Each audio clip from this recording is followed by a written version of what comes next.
अस्सलाम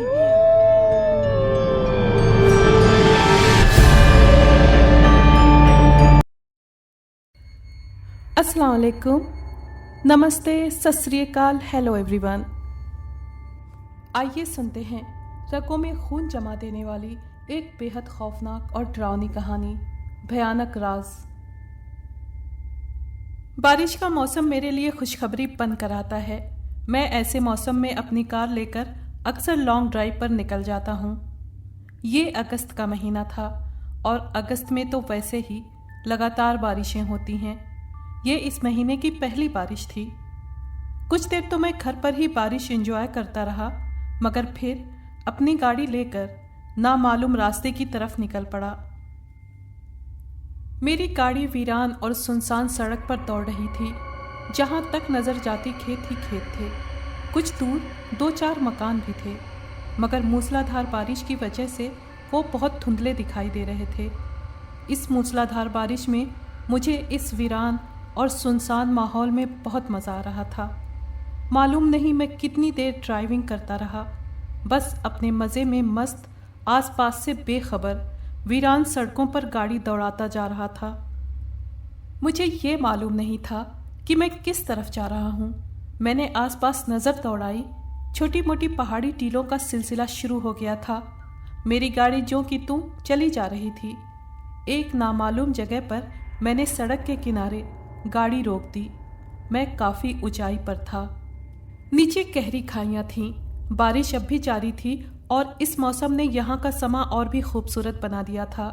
कुछ देर मैं यहाँ खड़ा रहा और बारिश को एंजॉय करता रहा। यहाँ से आगे सड़क और भी ऊंचाई पर जा रही थी। मेरा दिल चाहा कि काफ़ी ऊंची जगह जाकर इस जन्नत का नज़ारा करूं। मैंने गाड़ी स्टार्ट की और आगे रवाना हो गया। थोड़ा आगे कुछ ऊंचाई पर एक मोड़ था, जिसका मुझे बिल्कुल भी ख्याल न रहा, और ऊपर से काफ़ी तेज़ी से आती हुई कार को देखकर एक लम्हे के लिए मैं बौखला गया। मुझे बिल्कुल भी समझ नहीं आ रहा था कि क्या करूं। यहाँ पर अगर मैं ब्रेक लगाता तो वो गाड़ी मेरी गाड़ी से टकरा जाती, और अगर ना लगाता तो मैं गाड़ी समेत गहरी खाई में जा गिरता।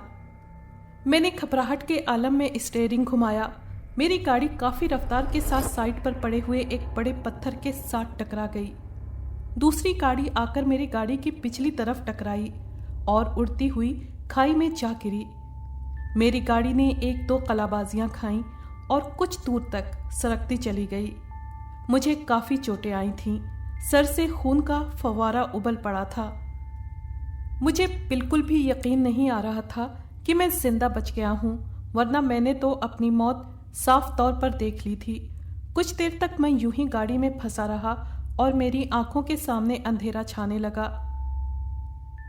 बेहोशी के आलम में मैंने देखा कि एक बूढ़ा मुझे गाड़ी से निकाल रहा है और साथ साथ मेरे जिस्म पर बहते हुए खून को चाट रहा है।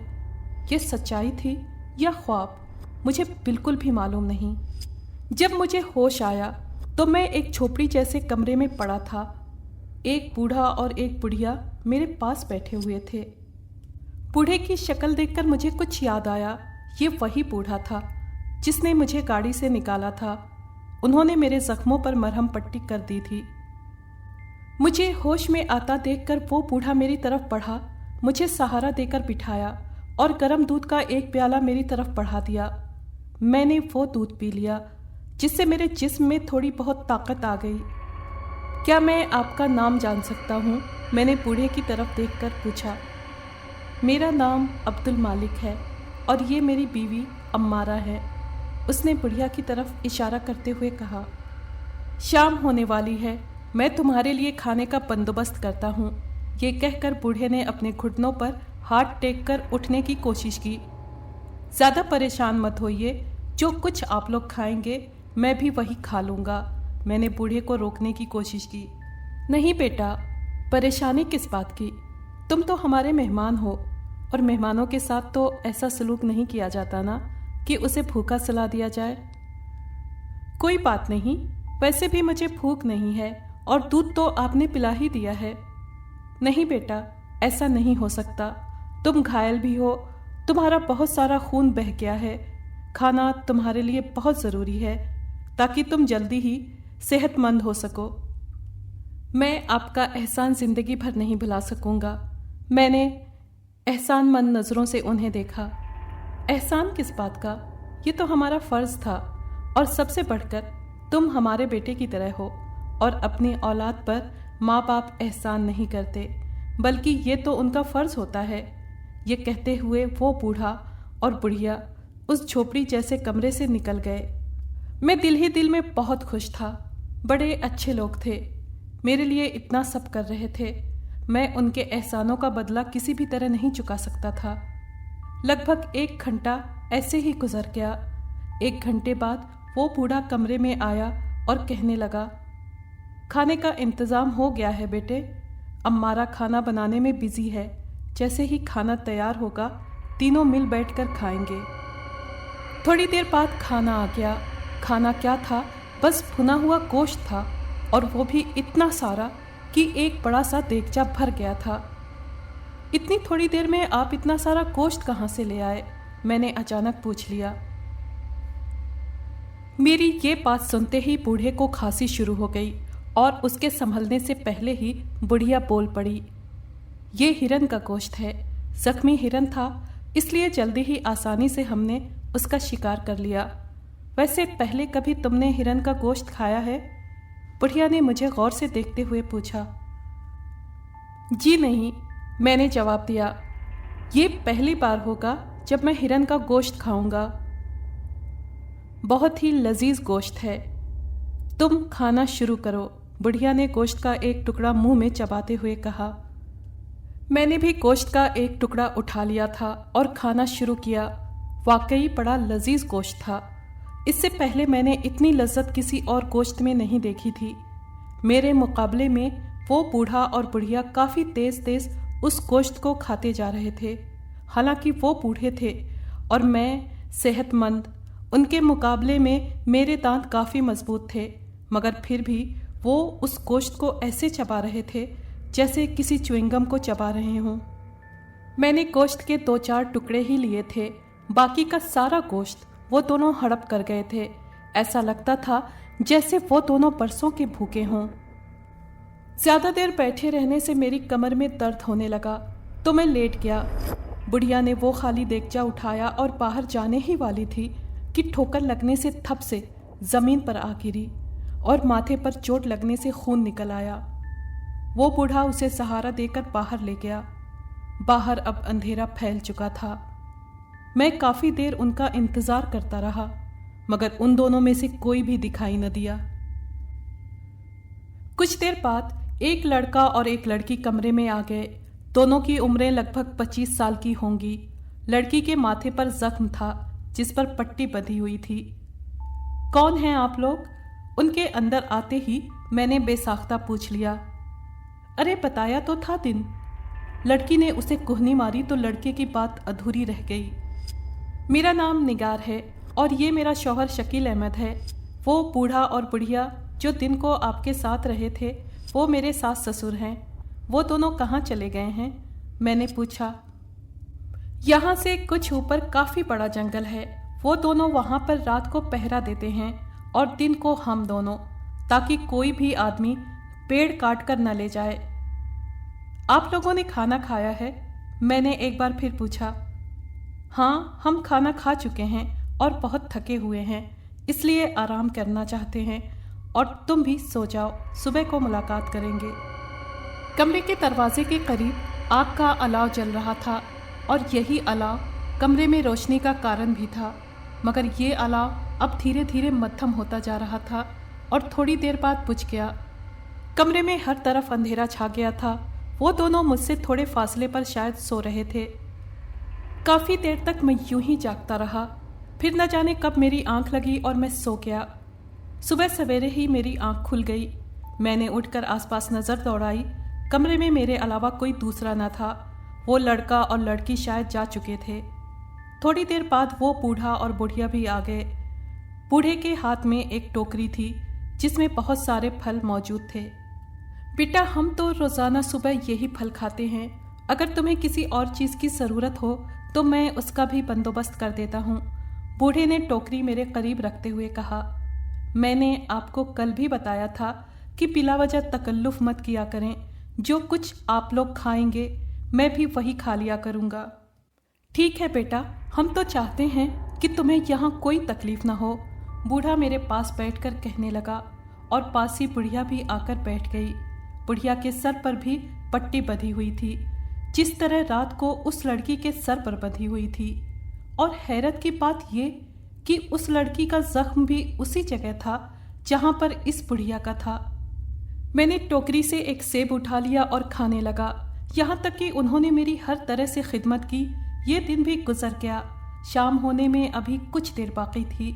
आज के दिन में मैंने एक और हैरानी वाली बात नोट की थी, वो ये कि बूढ़ा और बुढ़िया दिन को एक पल के लिए भी नहीं सोए थे, हालांकि वो सारी रात पहरा देते रहे थे।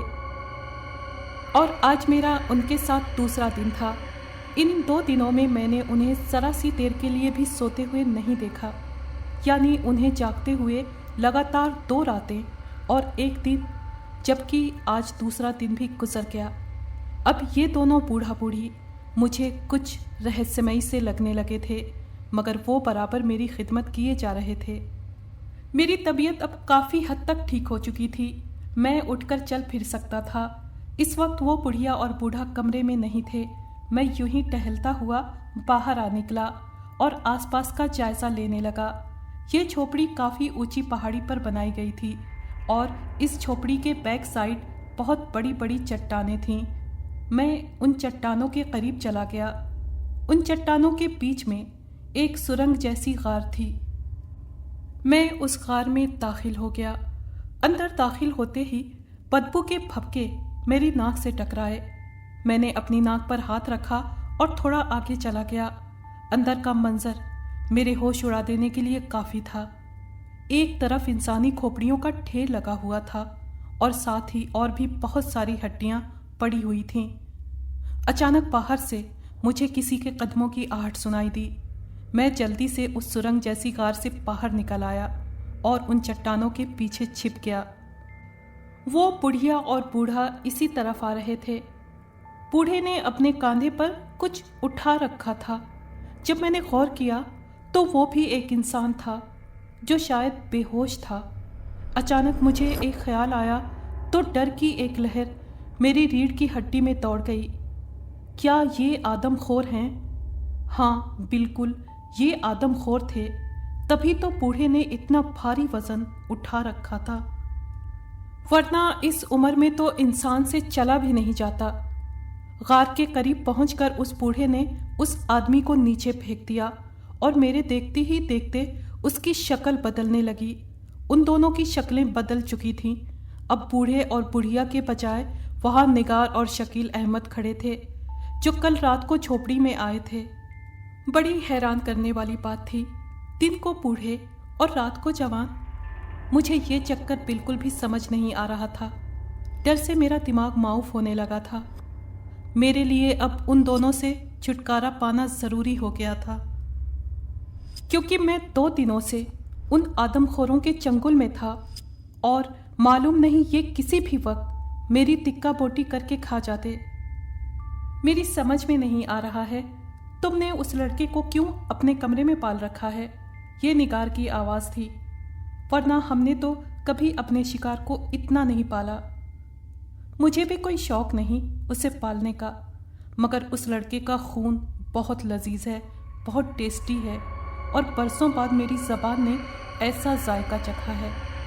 उसके जिस्म का बहुत सारा खून निकल गया है। ऐसी सूरत में उसका शिकार करने में मज़ा नहीं आएगा। एक आध दिन इंतज़ार कर लेते हैं, जब थोड़ा बहुत खून उसके जिस्म में जमा होगा तब उसका शिकार करेंगे। उस लड़के की बातें सुनकर मेरी हालत ख़राब हो गई। मुझे किसी भी तरह उनके चंगुल से निकलना था। मैं वापस झोपड़ी में चला गया। मेरी नज़रें किसी ऐसी चीज़ की तलाश में थीं जो मेरे बचाव का कारण बन सकती थी। एक कोने में दिया सलाई की एक डिबिया, एक कुल्हाड़ी और छोटे मोटे चाकू पड़े थे। मैंने वहाँ से कुल्हाड़ी और दिया सलाई की डिबिया उठा ली और एक कोने में छिप गया। थोड़ी देर बाद वो दोनों झोपड़ी में आए तो मैंने एकदम से दोनों के ऊपर कुल्हाड़ी का वार किया। मेरे दोनों वार कारगर साबित हुए। वो दोनों जमीन पर ढेर हो गए। मैं जल्दी से झोपड़ी से बाहर निकल आया और उसका दरवाज़ा अच्छी तरह बंद कर दिया। अंदर से दोनों की चीखें तेज होती जा रही थीं। फौरन ही मैंने उस झोपड़ी को आग लगा दी। आग ने पूरी झोपड़ी को अपनी लपेट में ले लिया था। मैं झोपड़ी से दूर हटने लगा। कमजोरी की वजह से मुझसे चला भी नहीं जा रहा था। अब मेरी देखभाल करने वाला वहाँ कोई नहीं था सिवाय ऊपर वाले के।